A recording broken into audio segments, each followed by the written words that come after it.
I am going to report on the vote on the 10-2-1, the reasoning behind the 7 members of the committee who voted for the 10-2-1. Now, you have a letter that we provided to you that outlined that reasoning, but I'm just going to go through it real quickly for you. First off, let me say that this group of the committee strongly concurred with our committee members that there was a need for geographic representation. So I want to make that point initially. They also felt like it was important, however, to have at least 2 seats that were at large. So this group supported the hybrid approach.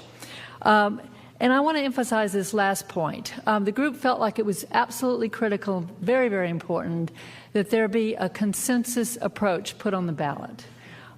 There was, as at least one of our committee members pointed out, there is a significant percentage of the community that wants no change at all. And we believe that unless we have a consensus approach on the ballot, we won't get any change. And as you can see, the committee itself was evenly split. There were 7 people that voted for a 10-2-1. There, in effect, were 7 people that voted for 10-1. You have a letter in your packet from Mr. Rigsby explaining that his vote for 10-1 was not for 10-1. It was to end the process. And he makes that very specific in his letter. So I'm just going to touch real quickly on the high points of the reasoning without going into detail. We can answer questions, and you can also refer to the letter. First off, as I already said, the group felt like that Austin voters would be more likely to approve a hybrid system, which retains some of the familiar elements and doesn't just go dramatically to a pure single-member district. And again, it was an overriding concern to this group that we pass something. We have a long history of not passing single-member districts, and we're past due time in this city to have single-member districts. Also, I would say there were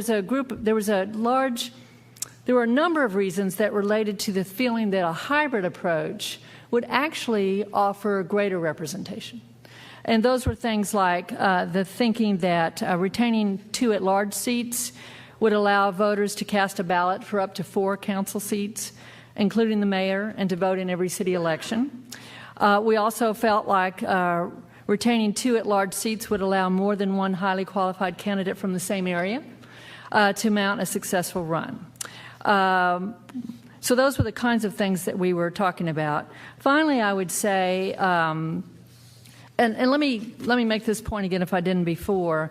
The 10-2-1 vote was a consensus approach. In other words, the 7 who voted for that put that forward in an effort to reach consensus. The thinking was that a 10-2-1 would address the concerns of those who wanted a large number of a large number of single-member districts who wanted at least 10, as well as recognize the concerns of those who felt like a hybrid was important. So that was the reason for putting forward 10-2-1.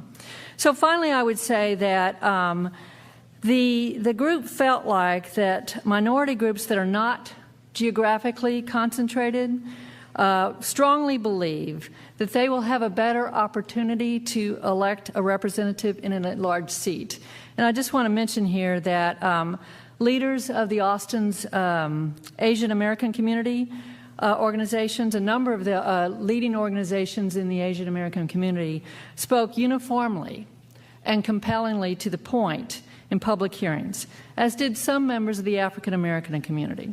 So the group of 7 felt like that it was important to listen to the voices of these communities as well as others who came forward and to craft a plan that honored the concerns of both. In other words, we didn't see this as an either-or. We really didn't see this as an either-or. We felt like there was no need to adopt a plan to split communities, and there was no need to have a 10-1 without a hybrid, that a hybrid would meet the needs of both.